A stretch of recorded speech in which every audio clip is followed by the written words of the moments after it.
everybody. Good morning. I'm Maura Sharkey-Pryma. I'm the president of the Association of Independent Music Teachers at Alberta College, or AIMTAC. So welcome to this AIMTAC virtual session. And there's Leanne. Welcome to this AIMTAC virtual professional development session, Marketing Your Independent Music Studio, the challenges and rewards of an entrepreneurial studio.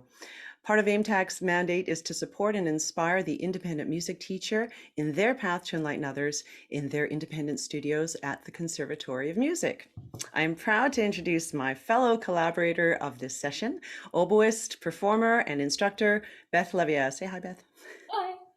So today we're going to share our unexpected experiences and strategies to adapt our marketing for our independent music studios before and during this COVID-19 pandemic. First, let me state that Beth and I are not marketing experts, but we simply want to share some practical yet innovative solutions and tools that we found effective in marketing our studios. So if it's time for you to start trying something new, we hope you find some new advertising inspiration and ideas in the following 4 takeaways: website design, social media presence, the value of musician/teacher association memberships, and incentives for students. So if you don't have a website yet, maybe you don't know where to start, or you feel like you're not technically savvy to design one of your own, or the idea of having one just overwhelms you, stick around. After this session, we'll present a special breakout session and show you step by step how you can easily design your own simple yet informative, attractive website. And for that, we're going to use the platform Weebly. Now, for the sake of time, we kindly ask that you hold all your questions and comments to the end of the session, hence your mics, that's why they're muted. So you're welcome to type in your questions in the Zoom chat box below, and we'll answer them during the Q&A after the session. Now, this session is being recorded, and it will be made available for viewing to paid AIMTAC members until April 8th. The link will be shared with our members via email this week. So without further ado, I'm going to pass it over to my colleague, Beth. So good morning, everybody. I just want to reinforce what Maura said about us not being marketing professionals.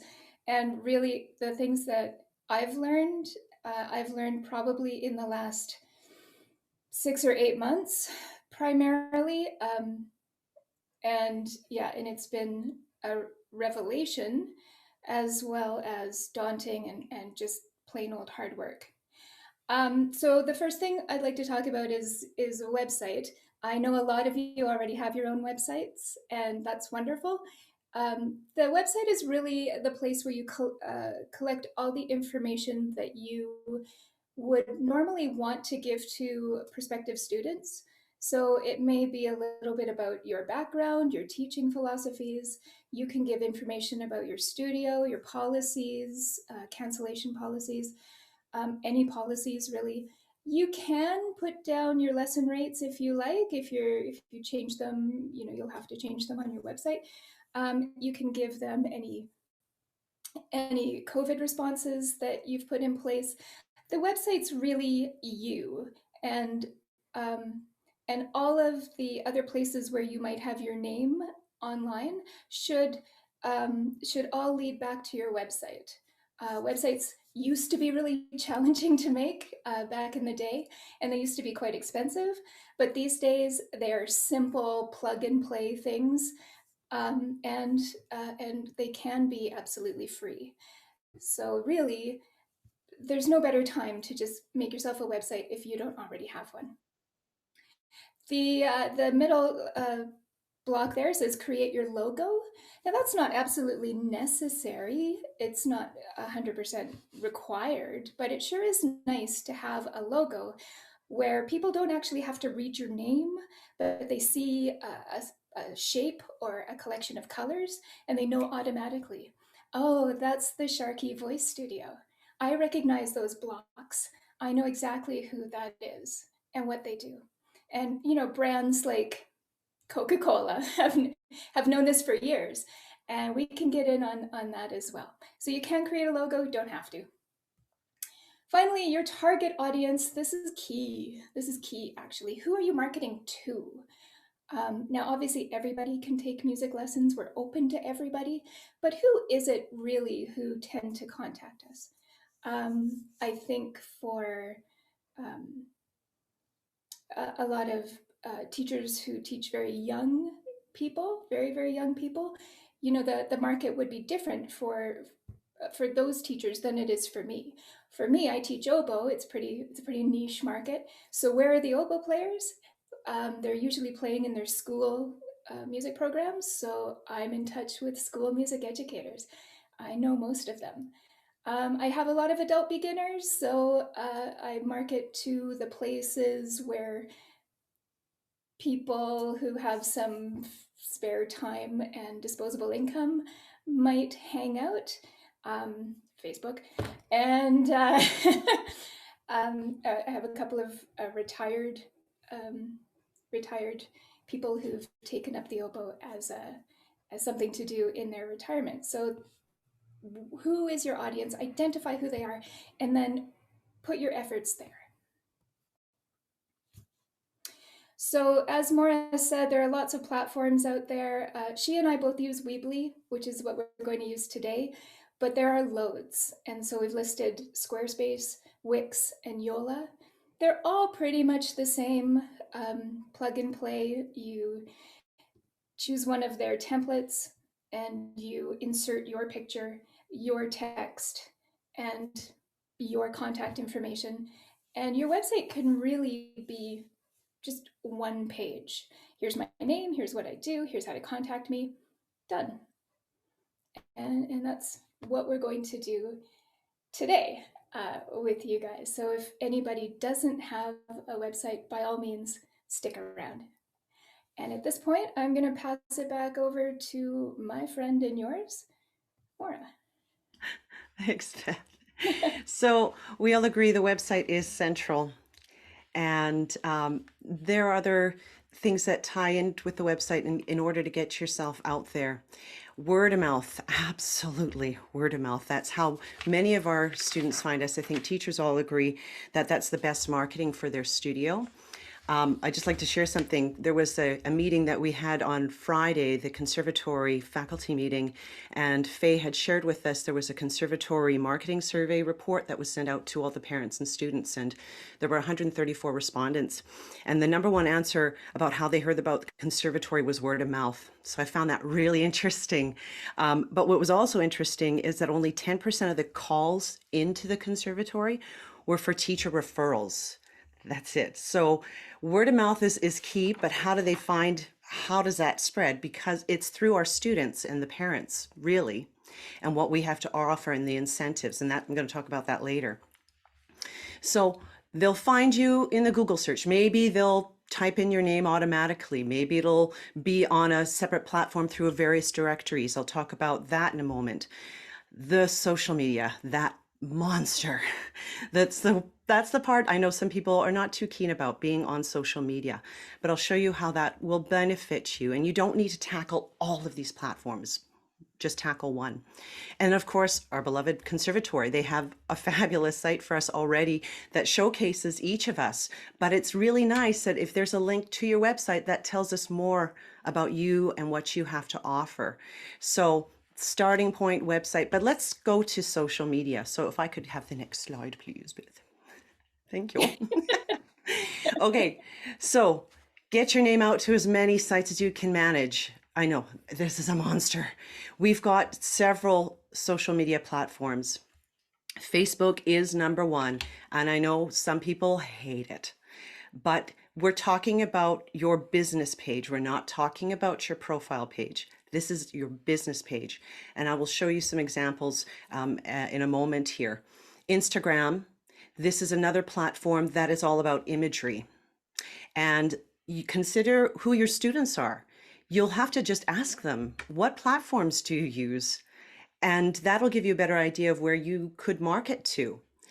Twitter, yeah, there's some people who like to use Twitter. I find that's just a place for people to just blare out their opinions, but some people do use it and they find that their students use Twitter as well. YouTube, another way of showcasing who you are. This is where you create video content of what you do in the studio, maybe some studio tips. I'll talk a little bit more about that. Twitch is one I did not know about, and Beth brought it to my attention. It's actually like a platform for gamers. I'll show you that in a moment. But if that's where your audience is, maybe you have a lot of kids who do a lot of gaming, this might be an option for you to advertise what you do. And it works very similar to YouTube. There's also Alignable and LinkedIn, which is sites where you can put up yourself professionally. So if I could, I think I can share my screen here. I think, Okay, Beth, you have to quit your screen and I'll share mine. got it. Okay. And I'm sorry, I had this all lined up and okay. Can you all see this, Facebook? If I can, yes? Yes. Okay, perfect. Okay. So we all know about Facebook. We have a love-hate relationship with Facebook, but this is this is not my profile page. This is my business. And for some of you who don't use it, you might find it overwhelming, and it can feel that way. And so what I suggest to you is if you find a platform you like, just use that one platform, just one thing. And it does take time. So the challenges are creating content takes time. It'll take time out of your day, just letting you know. So you can decide how much you want to put out there. So if anything, you want it to look professional, I put my logo there. This is a photo from a performance years ago. And then I put in my content. So I can create my posts. I decide what I want.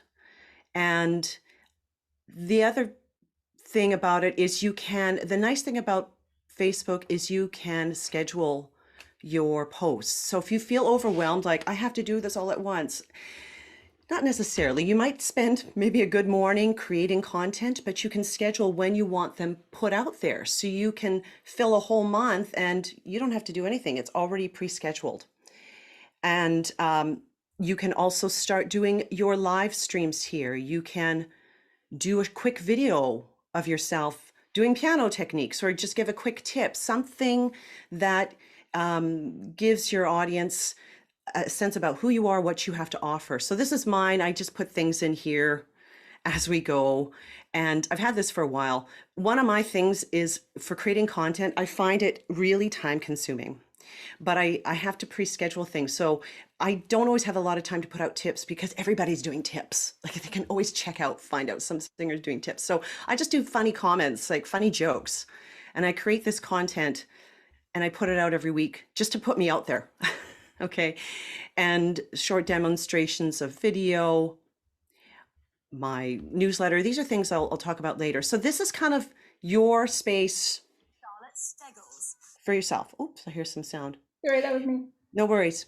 Now, as an offshoot of this, as you're becoming more accustomed to this, you could decide to have a second page that's primarily for your students. So a closed group where they can meet. That's just another option for you, but I'm just talking about having a page for your business. Okay, so Instagram. I avoided Instagram for the longest time. My husband uses it because he does photography on the side, and so that made sense. But I also found out several of my students used Instagram. And I thought, well, okay, if they're there, then I've got to be there. And the nice thing about Facebook is that you can manage both your page and Instagram account together. So you don't have to go to two different sites to put out content. You can put it strictly on Facebook. And then with a click of the button there, it will put it on your Instagram account. The thing about Instagram, though, it's only images. So, but kids and people, we're all drawn by images. So select your images. You're going to have someone take pictures for you in your family, or get a professional photographer, your choice. But anything. So that's the kind of content that is shown, and people can see how I work. This is just a place. That's my online studio. Then, of course, we have Twitter. I don't use Twitter anymore. But as you can see, this person does piano lessons Derby. This is out of England. So you can decide, again, ask your students, do you use Twitter? Maybe I need to put out content. Maybe I can announce something, right? You can decide. YouTube. Okay, so Beth and I became YouTubers like during COVID. And It was, again, out of necessity because I felt, and I think Beth agrees, that we just had to be visible in some way. The reason this is Beth's, and then you have another one, right? You Yeah, said you have I'll share another? it later. It's okay. Okay. So she has another YouTube, but you can see she's been putting up these videos. And if you're wondering, I don't know how to use that. I didn't either. So again, the challenge is you have to just go in and play around with it, just navigate through it. And it took me a while. Like there's a learning curve. Yes, like anything else, there's a learning curve. But once you're in there, it's actually kind of fun to use. Um, so for me, it was about putting content for my students. I was just looking at it as a resource. I wasn't thinking about, I want to be a YouTube star. Like that was not my, I didn't want to be a YouTube star. I just wanted to put some resource for my students. That goes to the student incentives, which we'll talk about. So I just started creating videos. And if you're wondering how I did like these little thumbnails, that was another site I used to create those, called Canva. And we can do another session on different platforms you could use. But again, time consuming, but once it's there, it's there. So, and then you can create playlists. Maybe you can showcase your videos from past recitals. That's what I did. And then I started live streaming. I had a mini masterclass with Larry, who's here. So I live stream those onto my YouTube channel. I used to do it on Facebook, but then I found a lot of my students did not like using Facebook. So I put the content on YouTube and everyone can access it. So here's Twitch. This is the one Beth was telling me about. I had no idea about Twitch. It's a gaming platform, right? But here's a dude who's using it for his studio. We're going to take any group of 3 black notes. Oh my gosh, he's going to teach us how to play and sing Summertime. We say out loud the word "some." So and that would land us right there. This is pretty and cool. And then we would skip over a note and land on an F right there, and we'd say "myrrh." Oh my gosh, so I just learned something, right? So you've put yourself out there, and he's got some how to play Summertime, easy piano. And this is a gaming platform because I guess many of his students are gamers. So maybe instead of YouTube, you could use this as an option. Alignable, this is a small business referral network. I don't use it, but you do, Beth. Yeah, I've got mixed feelings about it. Okay, I'll leave it there. Yep. But this is you did get a lovely testimonial out of this. Yeah, a bunch of them actually. It was really nice. Okay, so this is an option. Maybe you want to put your business on this site. Check it out, see if it's for you. And then of course we have LinkedIn. And now this is my profile. This is not my business, but this is my profile. So it's like you're putting out your whole resume. But then the thing is, then you put your website. So there's my website and then other ones that I'm affiliated with. Now, the other thing, if we can go back to associations. So this was just platforms that you can use, but also think about the associations you're part of. ARMTA. So I was perusing through this a little bit, and some people had websites, others did not. Now ARMTA's great. This is where they find us. So make sure when you fill out your renewal and they say, do you want to be on our visual directory? You say, yes, yes, I do. And here's my website. Because I was looking at one, and I'm just giving an example. I don't know her. I'm sorry. I don't know her. Okay, I just used her example. So there's all her information, LaDonna. She doesn't have a website, which is fine, but I'd like to know more about LaDonna personally. So if she had a website, I can go in and check her out, right? Just a thought. RCM. So this was kind of a surprise for me because Beth got a student through RCM on their teacher directory. And I was perusing through this and I saw some names that were familiar. So consider that. Again, always have a link to your website. And again, make sure you say, yes, I want to be on the directory. I want to be on the public directory. Edmonton Musicians Association, same thing.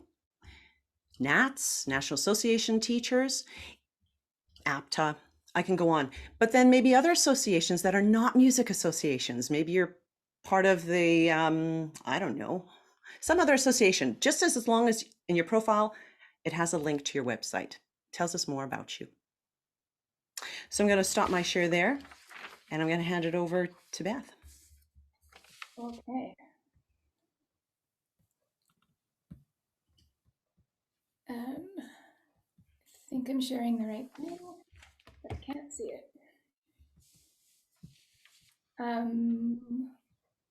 Am I sharing the thing, Maura?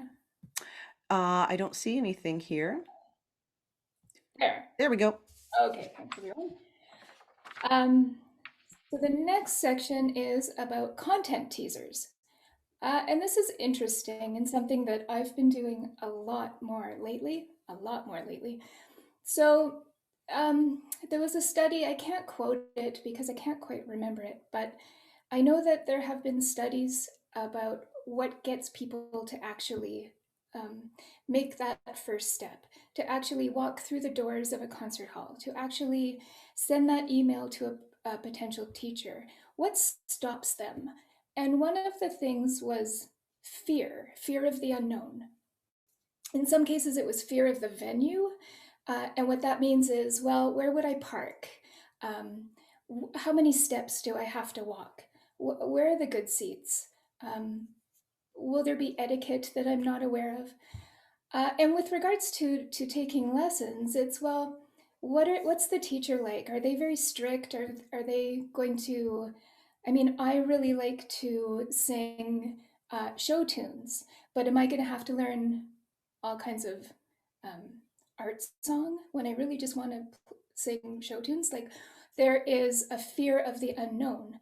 And so content teasers can be just the thing to help mitigate that fear.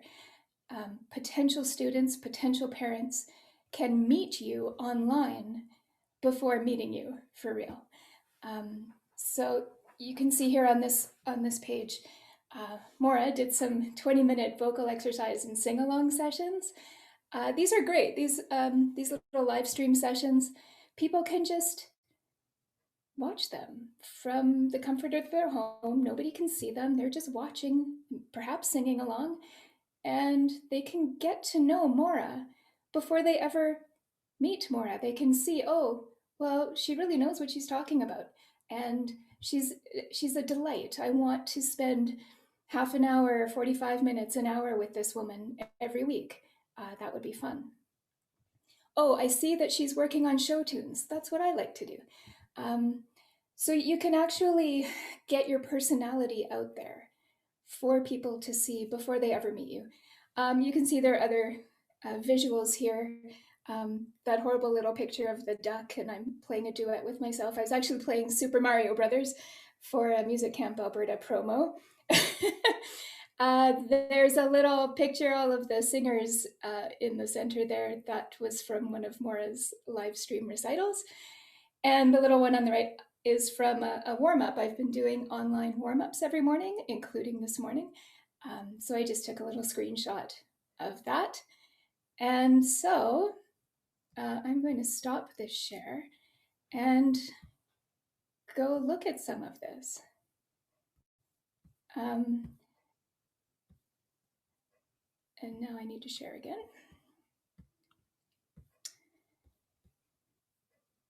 Here we go. So hope you can all see that. This is my Facebook page. This is my professional page. And so I've been doing these 20-minute warm-ups, live stream every morning. This is this morning. And so far, 6 people have seen it. Obviously, not a lot of people woke up with me this morning. But happy Women's Day, everyone. Previously, this one, for instance, this has 47 views. So the content is getting out there. Here is my little Twitch page. And so Twitch is really interesting. This was a recommendation from a student of mine who suggested that I do some live streaming on Twitch because the audience is different.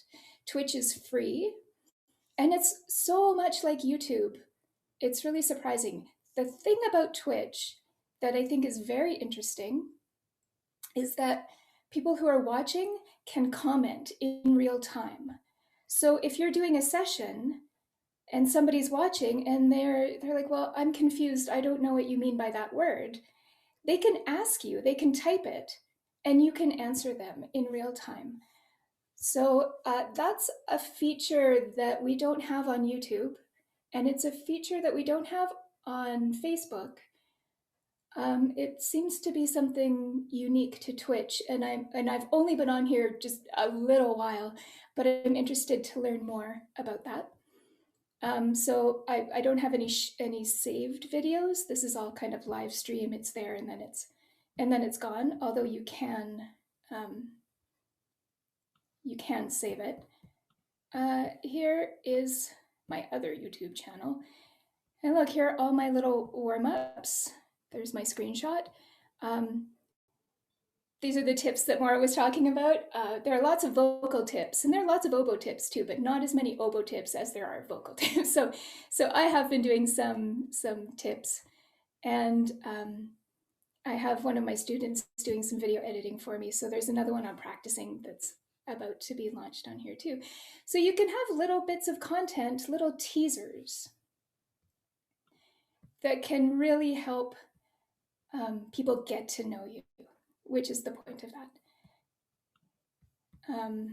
So this.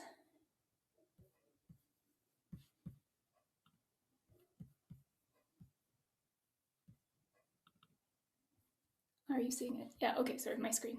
Okay, so here's the point of it.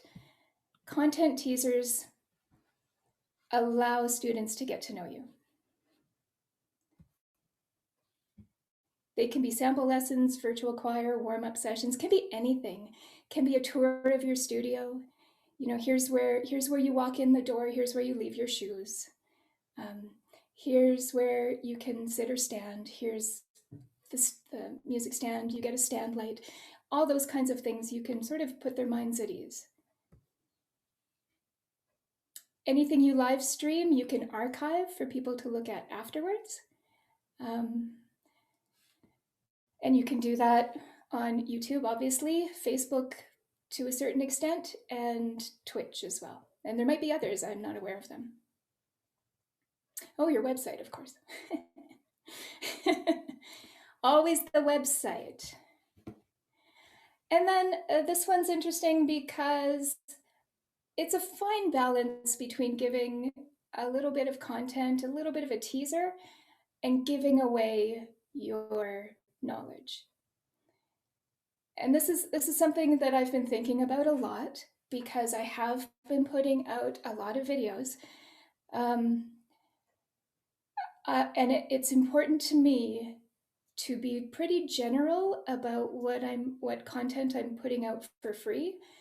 And I'm trying to lead them to lessons by always asking questions, you know, like, here's what I can do. Good luck with that. And then and then come see me for lessons. You always want them to want more information. And then finally, this is challenging for a lot of us, especially as Canadians. We're also polite. We don't like to do this, but it's so important to ask for a call to action. A call to action is basically we're just asking the people who are viewing to do something. Do something. Follow my page. Click like. Subscribe to my YouTube channel. Request lessons. Whatever it is, always ask. Otherwise, you really are just giving away content and getting nothing back. So if you have a professional Facebook page, at the bare minimum, just like my page, like me, like follow the page. That would be great. And then there, when you post, they always get notified. Oh, Maura's made a post, and I can see it here, and it's really great and it's really funny, and I want to take lessons even more now than I did before. So the call to action is critical, absolutely critical. And I think that's me done, and I'm passing it back to Maura. Thanks, Beth. And maybe we'll bring up the screen. I'm working on it. There Awesome. we go. So the next thing we're going to just chat about here is the student incentives and why they come to us. What is it about us that makes it worth their while? So one of the things, and I'll get that screen up, is we offer performance opportunities. We all do. So before COVID, we were offering the in-person recitals, the festivals. We would tell our students about this and that, about being involved. So as my studio, you're going to be doing this, so offer these opportunities for you to perform. And the other thing is, when we're out there, where we might be taking those experiences out into the public. So you might decide, or maybe you had taken your recitals off site somewhere in a more public place. So this is a great way for marketing yourself, but great incentive for your students because they're out in public performing.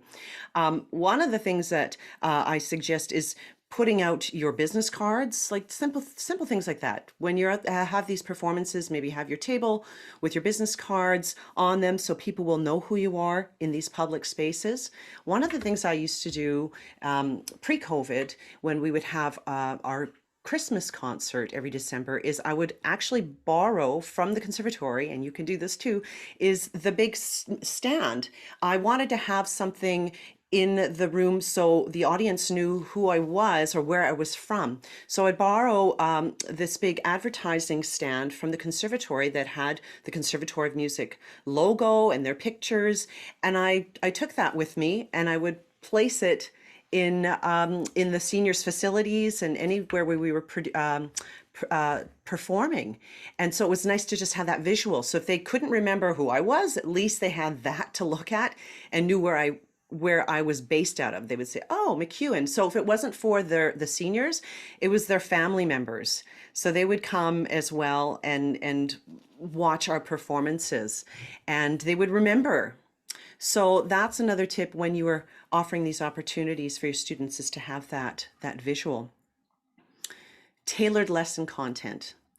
We personalize our lessons for our students, and we meet them where they're at, right? But we make it matter. We are always interested in where they're at and connecting their own musical growth. And this is part of that marketing, is your personality and then remembering you. So just keeping that in mind. Moving over to studio incentives and swag. This is the part I love. Okay, so your swag can double up as a bonus for signing up for lessons. I'm going to talk about studio, or I should say referral incentives, while spreading the news about your music studio. So I'll show you some examples, but it's those little niceties, something tangible for your students to have in the studio. That's part of the marketing experience, and it shows that you care. So yes, it is, you're greasing palms a little bit here, but they'll remember that. It is a gift, right? And it is tax deductible. So let me show you some examples of some studio incentives that you could offer your students, and I'll show you some examples. And if I could get that page up too. Do I have that? Oh, we did, and then it's gone. So if you could. Oh, I'm sorry. I thought you No had worries. it. And if you're wondering, well, where do I get this done? I'll tell you where you can get some of these things. Okay, so let's talk about swag incentives. Maybe you've never done this, or maybe you have already. So COVID came around, and Beth, as an incentive, had these fantastic, funny masks. Like, this is an oboe mask. These masks that she would give. I don't know if you've been seeing people, and you haven't been seeing people in studio. Have you? Me? Yeah. Yes. You have. Okay, so these are something that she could give her students, something tangible, something that's current, and it's theirs to keep. These dice, these are some dice that Beth uses in her studio, and she gives them as a gift to her students, but their purpose is twofold. They use it for playing, like games, but Beth uses it as a way of encouraging them to play certain scales. Maybe you could explain how you use the dice. Sure. Once my students have made it through their first 12 scales, all 12 major scales, I give them one of these 12-sided dies, and they love it. They think it's great. They don't realize that what it means is more work for them because then we play the scale game, and they roll the die, and whatever number they land on, that's the scale they have to play. And so, you look at the circle of fifths as though it's a clock, and if they roll a 12, then they play C major. If they roll a 4, they play E major. Um, and for some reason, just having that stupid little die, suddenly scales are fun and they want to do it. I've got one little guy who, I'll get him to roll his die a couple of times and he'll play his scales, but he wants to do it more. He would spend the whole lesson just rolling that die and playing scales. That's how I use it. But this is a tangible thing for your students to have, and they know, oh, this is from my teacher. Other little things like this is a little notebook, eat, sleep, oboe, something that again Beth can give to her students. They can write their notes in, right? She also had some stickers made up so they can put these oboe stickers on their water bottles. Again, you could also use something with a logo. So there's my logo. You could be on coffee cups. Like it's it's endless, really. On bags, swag, that kind of thing where you can give them to students as a gift. Part of a referral incentive, right?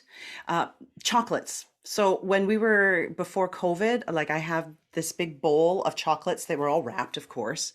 And so that was an incentive for my students. Like Beth, I'd say, yeah, that melisma, that was really hard. Yeah, here, have some chocolate. There, that makes it better, right? Or at the end of the lesson, this was great. Have some chocolates. I don't eat chocolates. Well, here, take some to your mom.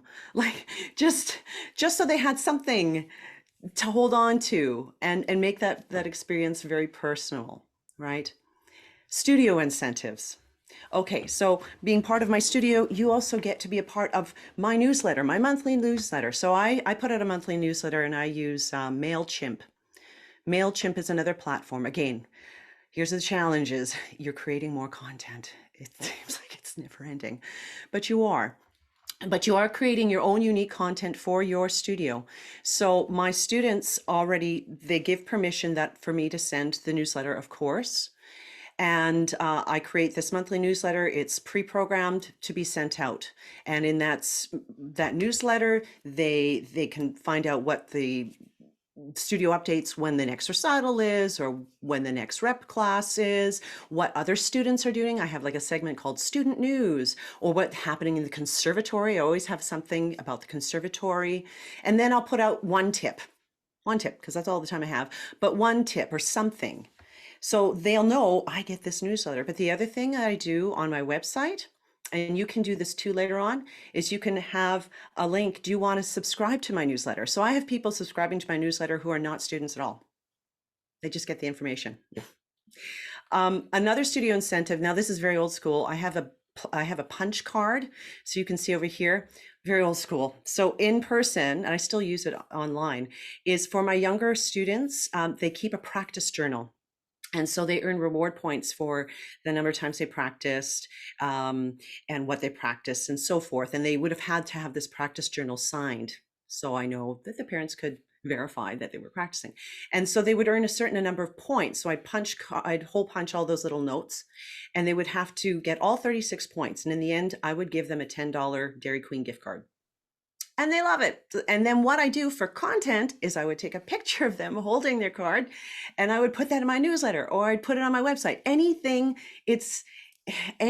to create content, I'd find a moment. Oh, let's get a picture. So always have your camera ready. Now, I put my music staff here as a studio incentive. This platform alone in itself is a great studio incentive. So when we went into COVID and the Conservatory in McEwen changed the business model, I knew I did not want to be handling checks. I needed all of this done digitally. So this is why I went with my music staff. But the nice thing about this platform, I really recommend it, is that you can offer online resources to your students in this platform.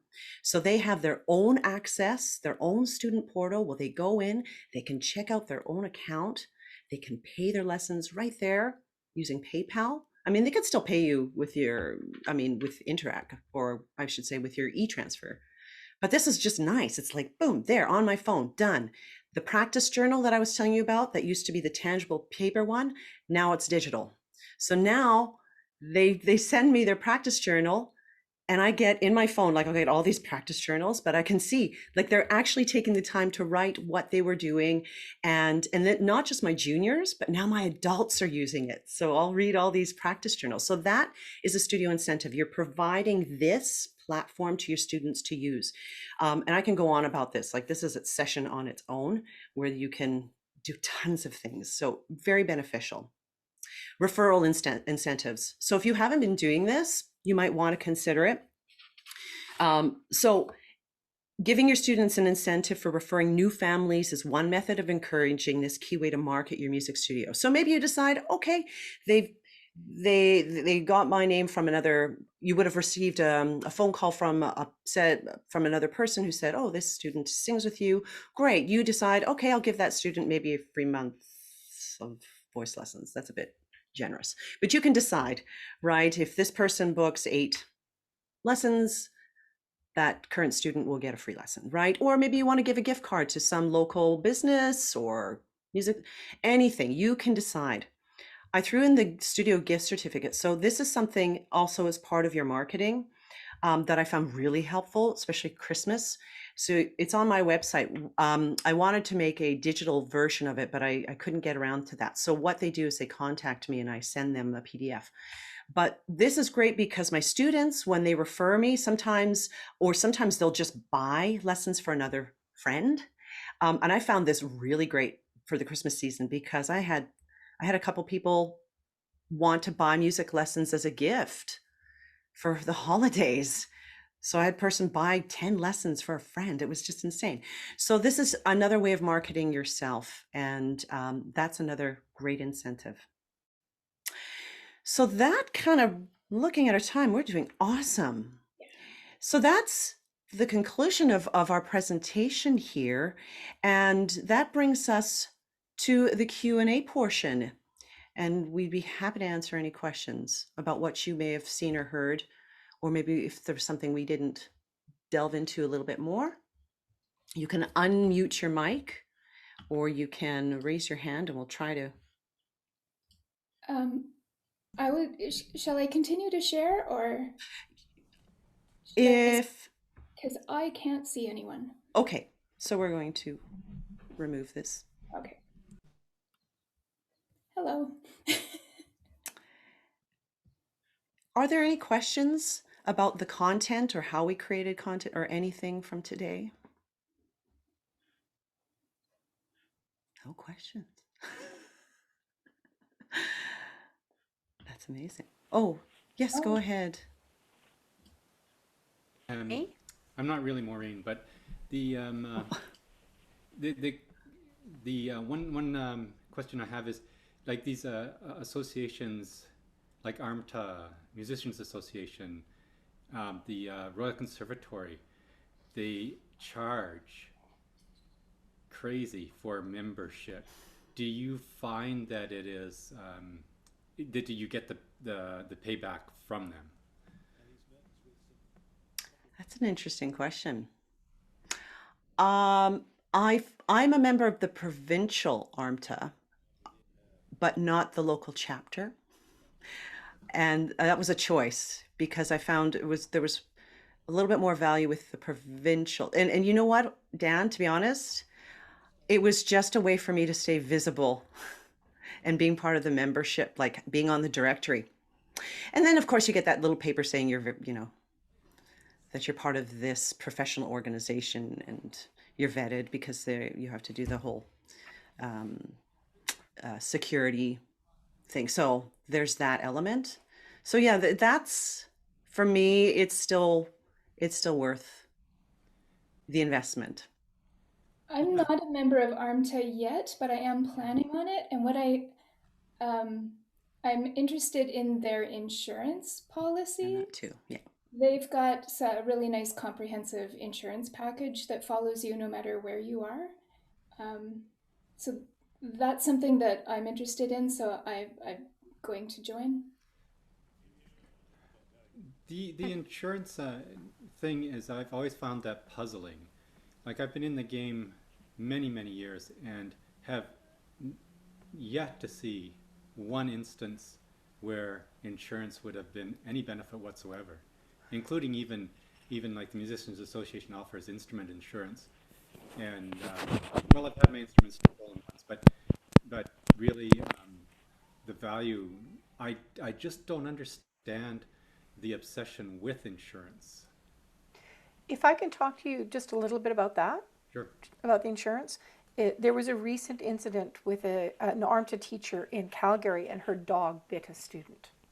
So the $5,000 or the $5 million that you have that's personal liability covers any cost that student might incur if they fall down the stairs, or they slip on your sidewalk, or they trip over your carpet and smash their face into whatever. I mean, yes, the incidences are extremely low, but then that also covers you, as Beth mentioned. It does cover you when you go from location to location. So you rent a church to have your recital, someone slips on the stairs, your insurance covers that too.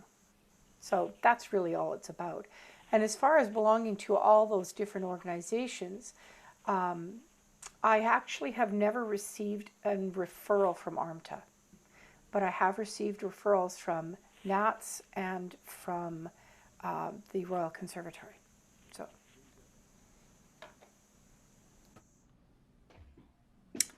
Are there any other questions or comments about today's session? Well, one small comment just on the RCM. I haven't paid because I think they have like a paid membership, but you can also be on their directory for free. Like I think if you've just submitted students or something, because that's how I'm on there. I don't pay the RCM anything, but I'm on their directory. Same. Yeah, same thing. Any other comments or questions? If there isn't, we are going to start a breakout session on how to make your own website, just step by step, simple. So if you're not, if you already have one, this may be not the session for you, but if you want to stick around, we're going to do that. But this was for those who are looking to get started, and we're going to show you how to do that. So maybe this is a time for us to say goodbye to anybody who doesn't want to learn how to make a one-page Weebly website, but has already a gorgeous website. Beth Raycroft, your website is gorgeous. I love it so much. It's very streamlined and very clean looking. Quite like it. I was going to show examples of websites and I just forgot when I was doing the website portion. But yeah, that's a nice one. So yes, anybody who would like to go to have a nice Monday? And before you go, if you liked the session, or if you have ideas of your own professional development session, we want to hear from you. If you feel like you have something you would like to share with our our AIMTech community, or if you think there's someone we need to reach out so we can create more of these, because this is our mandate is creating more of these professional development sessions virtually and hopefully soon in person. We want to hear from you, so just drop us a line at aimtac.advisor@gmail.com. So thanks everybody, and if you're sticking around, just stay in the meeting room.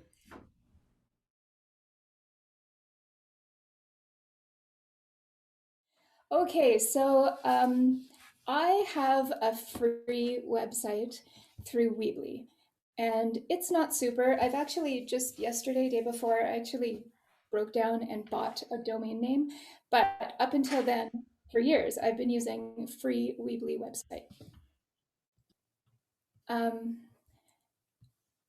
And it looks like I'm live now. Anyway, the company's name is Weebly. It's that W Weebly up here. And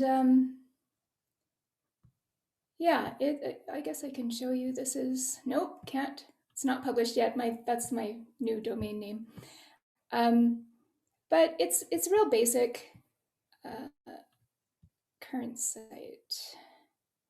Well, I'm not gonna, I mean, you know what a website looks like. So here I'm gonna add a site. This is what you would start with if you signed up for Weebly. It's really straightforward. So basically you go to Weebly, you put in all of your information, and they always try to upsell you. Do you want to upgrade? Do you want to upgrade? Do you want to upgrade? And if you just continue to say no, you get a free site. And they don't make money off you necessarily, but they do advertise on your free site. So on your free site, it'll always say Weebly in the address, like up here, and there will be a little ad for Weebly down at the bottom. If that's something you can tolerate, then absolutely, you just need a website. Select a theme. Any one of these themes will work. There are lots of great ideas here. I tried a couple of these, just played with them. I kind of like this, because, you know, who doesn't? So this is all about pets and pet food. That has nothing to do with us, so we're going to edit that.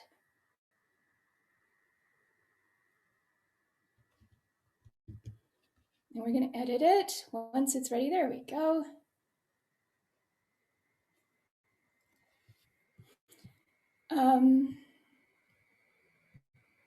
Okay.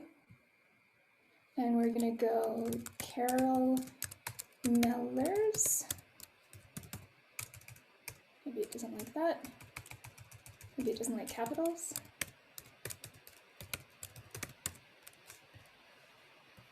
What am I doing wrong, Maura?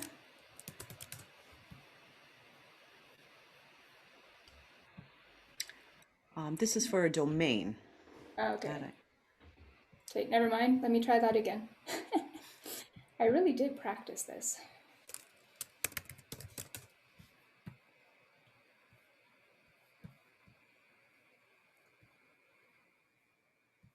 Here we go. Design your website. Sharing. Sharing.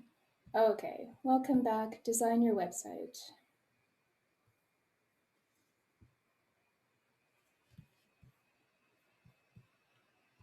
Okay. And so I just X'd out of that. And now it's this. And that's okay with us for now. And from here, we can kind of use this or not. So if you don't want this section, we can get rid of that whole section. And what I'd like to do is go back to the home screen and change the title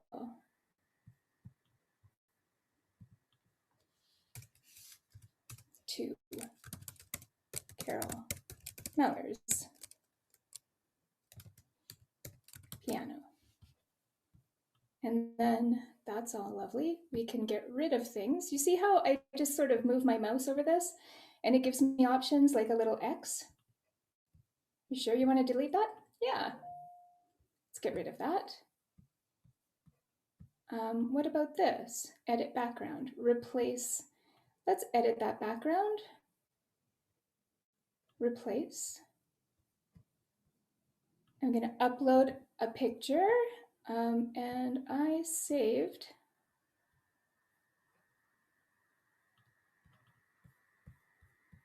There we go, Carol's headshot. And there's Carol's teeth. But you see the point is you can find a better picture or a better place to put your picture. If you don't like these pictures here, you can get rid of them. Oh, it's asking me to save this. And I'm just going to save it because why not? And then you can put piano and theory lessons for all. And you can edit all of this or get rid of it.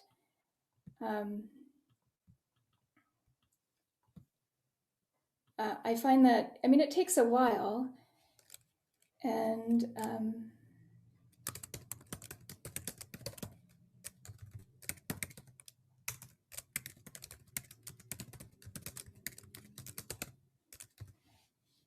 you can put in some testimonials. You can get rid of things. Yeah, delete that. Do we want that? No.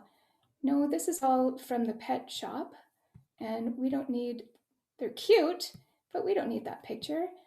Or maybe we want to replace this picture. Replace.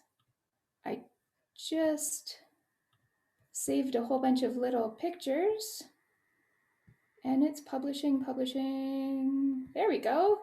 There's some piano hands. I made that image on Canva. And then we can write something else here about cancellation, Paul. I feel like I'm spelling poorly. Blah, right? You can have this button here, or you can get rid of it.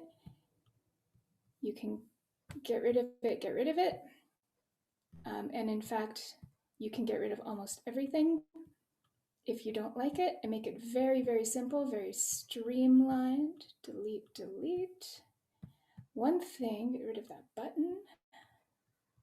I'm gonna leave that dog there because corgis are cute.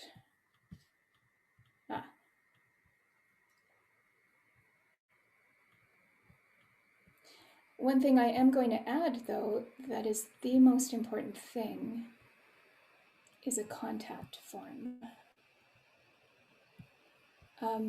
So do you see that I'm not using any code? Do you see that I'm not using any separate software for pictures? It's all just this, just clicking. So on Weebly, we've got all of these little buttons over here, little squares of information. So far, I've just been taking the template and making it about piano lessons. And really, now, with the exception of that dog, which I will change, he's cute, but not thematic at all, is a contact form. So I can put another thing here, right? And I can add more text if I want, right? I can add an image here, upload image. Let's find another one. I can do that. Click to edit.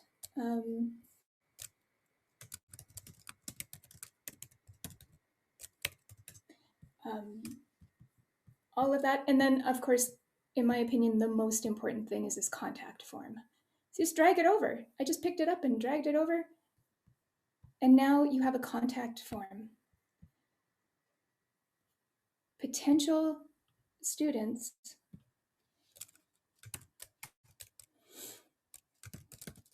can just do this.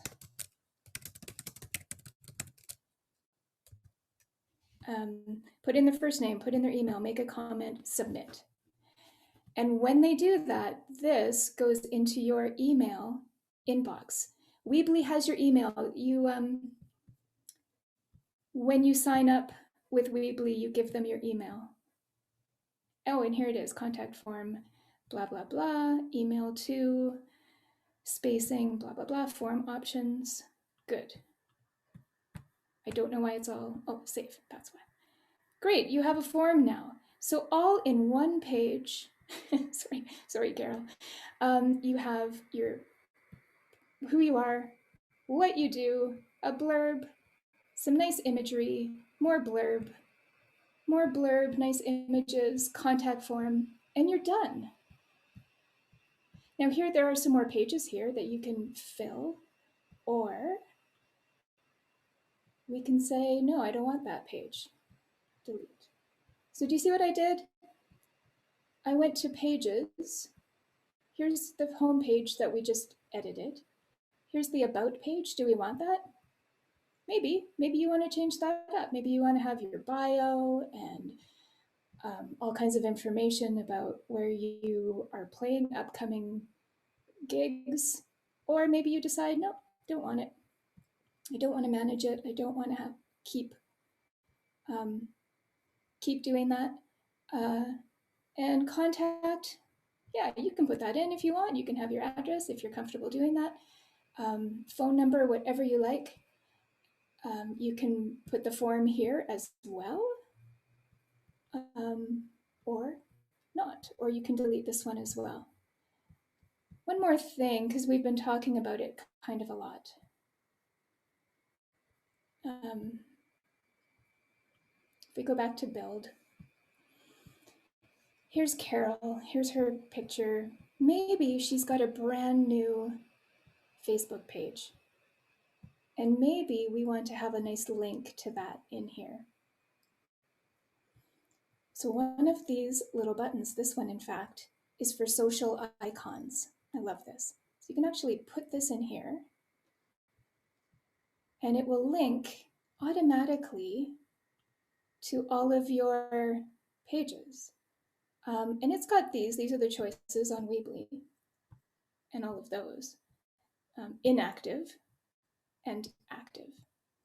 So maybe Carol just has a brand new Facebook page, not Twitter. So no, we're not going to show that one. We don't have Twitter. Instagram, no, we don't have that one. Show, nope. Let's go back.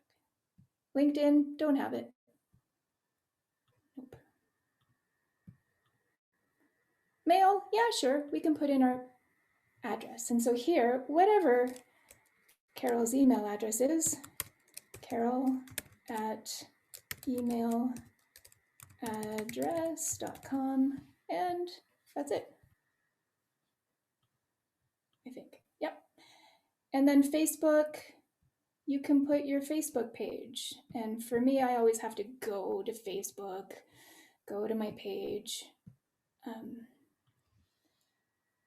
copy that, move it over, put it there, and return, and we're done with that. So now, it's probably more information than you want, but now you can click on these.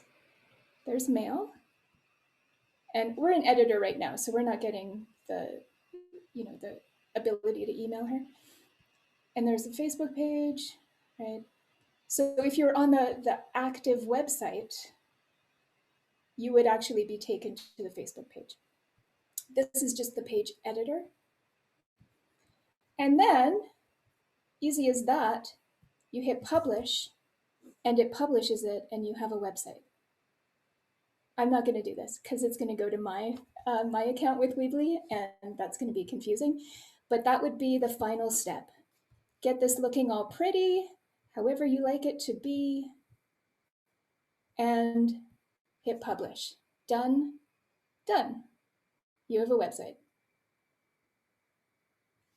So, any questions? Domain. I know Weebly then asks, would you like a domain? Yeah, and because this one's attached to mine, I think it would be different. But when you're setting up your own for the first time, I think you kind of get assigned your name plus Weebly. Is that right, Maura? I think so. Well, I have a paid, I'm not using the free version because I did not want to have all the Weebly stuff on it. Yeah. So I paid, and then so you're paying for the website, and then there's another fee for the domain which you renew either every year or every 2 years. Yeah. So that's the business of doing business, but it is tax deductible. Yeah. Well, and Weebly really steps you through it. So if you don't know that already, it becomes clear as you're creating your site. As I recall, I've had my site for a long time, and I don't really remember what that process was like, but I think my website was one of the first things I did, and I really didn't know anything, but it was very, very simple. It just stepped me through it. Yeah, it's fun to play with all of these little boxes too, over here. You can put in some audio, a YouTube clip. You can, like, this is just for like setting up your page. You can have spacers and dividers and make it look pretty. You can have a picture gallery. So that means I've got one of these on mine where it just slowly scrolls through a bunch of pictures in the same spot on your screen. You can put in some text, a slideshow. Yeah, it's real great. It's just simple. It's for people like me. The nice thing about it is you can go in anytime and change it anytime and then publish. Boom, done. Yeah. Yeah. I'm going to stop Okay, so this my share. question is, it seems to me the assumption at the basis of all of this is that websites is where people start and they go from there. They first look for your website. And from my point of view, I have never in my life surfed the internet for websites. I am on various websites. I never even looked at my own websites yet. I just have this great anathema to doing things like that. Okay. Just in answer to that, I think it's true that your website is your hub, but if you can think like the Conservatory site, for instance, is a little satellite, a little dot on the internet where your information exists, and it scoots people to your website. Your Facebook page is a little dot on the internet where people can find you, and it directs people to your website. And I'm just relating it to my own preferences and experience, which is I never look for websites. I would never find myself by looking for websites. I might find myself if I'm listening to music on YouTube and then they suggest something similar. I might stumble onto myself that way, but never looking through websites. So my thought is YouTube is the best place to start. And for you, Especially not social media. I never go on social media. Yeah, but that's just me, you know. So for you, maybe just having a YouTube channel is the way to go. Yeah. Right? And if it's all audio, that's what you deal with anyway. And there's some things, no, it can be video too, but Or video, yes. But it's there's the things I'm visual. thinking of putting on there, and I would just send the link to my students in my contact list. And if some of those people actually look at those videos, well, great. Are there any other questions about this process, about the website or content? Yeah, Dan? I made a website several years ago, and it just sucks the life out of the internet. But I must say that that the illustration that Beth gave us is it's very revealing. The interface that she's using is so much more encouraging than what I dealt with. So, and that's a lot of it, because I really don't feel encouraged to go in and change things for the better, because yeah, like it's like I have to start right from scratch each time, it seems. So yeah, this is very interesting to me that it can be done. Well, first of all, it just doesn't cost, and the second thing is that it is user friendly to make. So yeah, really good. I think like nobody should be discouraged from giving it a shot. exactly. Any other You can questions? have a nice little link into the Conservatory there if you like. You can include all kinds of things on your website. Really, what I just wanted to show one page of like the most basic information to get people started. But really, you can have as many pages as you like attached to your homepage and get all kinds of information out, all kinds of images, links to videos, and it's really exciting. Really, Anne?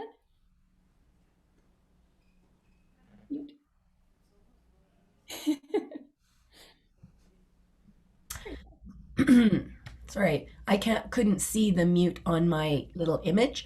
On your encouragement, a couple of years ago, I started to create a Weebly website and got completely overwhelmed by it and just shelved it, and it just got pushed to the side. And I got tons of emails from them saying, would you like to like publish? Because I'd actually done a lot, and just as with most computer technology things, I just went, ugh. But this has encouraged me to go back to it and simplify it and just do it. So thank you. That's very helpful.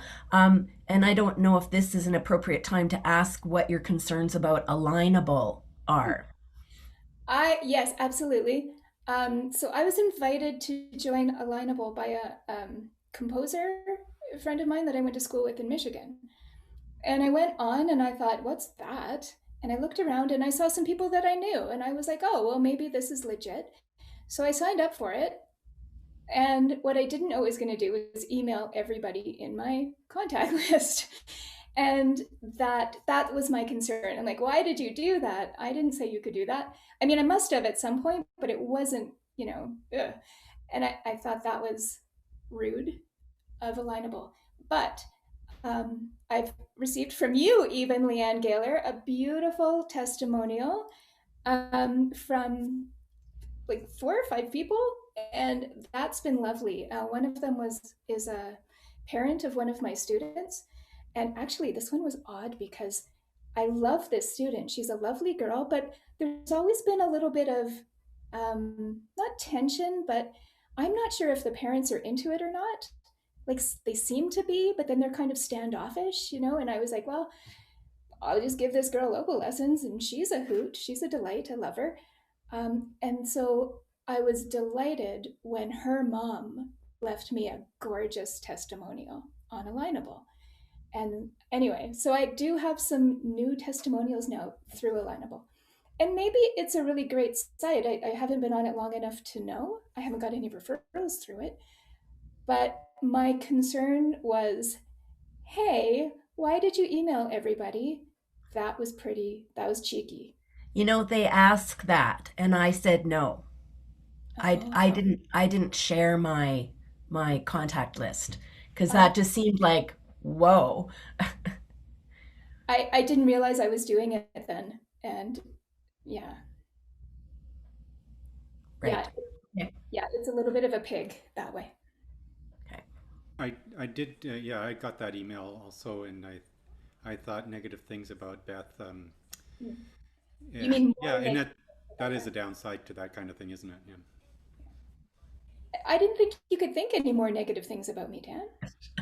It's over the top. It really is. Yeah.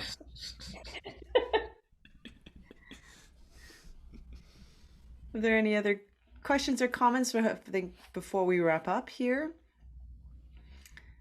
I guess if not, I hope you found today's session helpful. I hope it inspires you to move forward with how you decide how to market.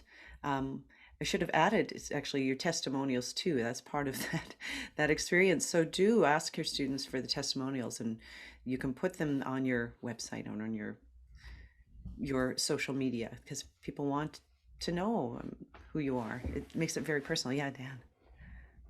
I haven't looked you up much, but you put yourself out there. Have you received like crank type stuff from being so present? Like threats? No. Like, no, but no, I haven't. But I think I remember ARMTA putting out a notice. Like I think we all got like that spam kind of email. Oh, I have my daughter from so and so is coming to your area, and like that kind of vague stuff I've received. No, I have not received anything like that, thankfully, or on social media. I mean, I would get some inquiries when I was doing those free sessions. I'd get inquiries and they would be put in my, that's on my studio's business Facebook page through Messenger, people inquiring, people I didn't know, and then I would just follow through. Well, if you're interested, here's my website. And then I wouldn't hear anything from them. So yeah, no. And the last thing I'm thinking is, have you, like what kind of guidelines do you give yourself about privacy and freedom of information type things? Like it's hard to show anything without showing somebody else. And do you have permission? And are you is it going to come back to bite you if you put too much out there? Yeah. Do you have a good policy set up in your head about, you know, what's what you can actually put out there and not have it come back and bite you? Oh, yeah. So before COVID, I actually was using those FOIP forms Mm, that the conservatory allowed me to use. right. And then I used those because I asked them because it's, even though it's on from my end, my studio, I wanted to have something and they said I could use that. So I do. Um, and also another thing, so they do fill those out every year, so they're aware. Also, when I'm interviewing new students and they become new students, I actually send them a form ahead of time, um, asking them, well, first they fill out this form asking, getting information about them. What are your interests? Blah, blah, blah. Are you okay receiving, check if this box, okay receiving my newsletter? Also, any testimonials, I ask. There's actually a checkbox saying you give me permission to put, so I always make sure to send that out ahead of time. But the FOIP form from the conservatory is the main one I use. So I've never had an issue. I don't borrow stuff, like I don't go to their sites and grab pictures. I always make sure I have my own. So like my husband's a photographer. So beforehand, in the before time, he used to photograph all of my events. So the students knew and they had given me the FOIP form, and I have these images I can use for my advertising. Right. So you are ahead of it. So that's the thing that somebody like me who's not photograph centric would think of as an afterthought, but yeah, shouldn't. Any other questions, comments? Awesome. Well, thank you everybody for attending. I hope you liked the session. Again, if you have some suggestions for us, we want to hear from you. And thank you, Beth. This was a pleasure I've working with enjoyed you. working with you so much, Maura. This was really great.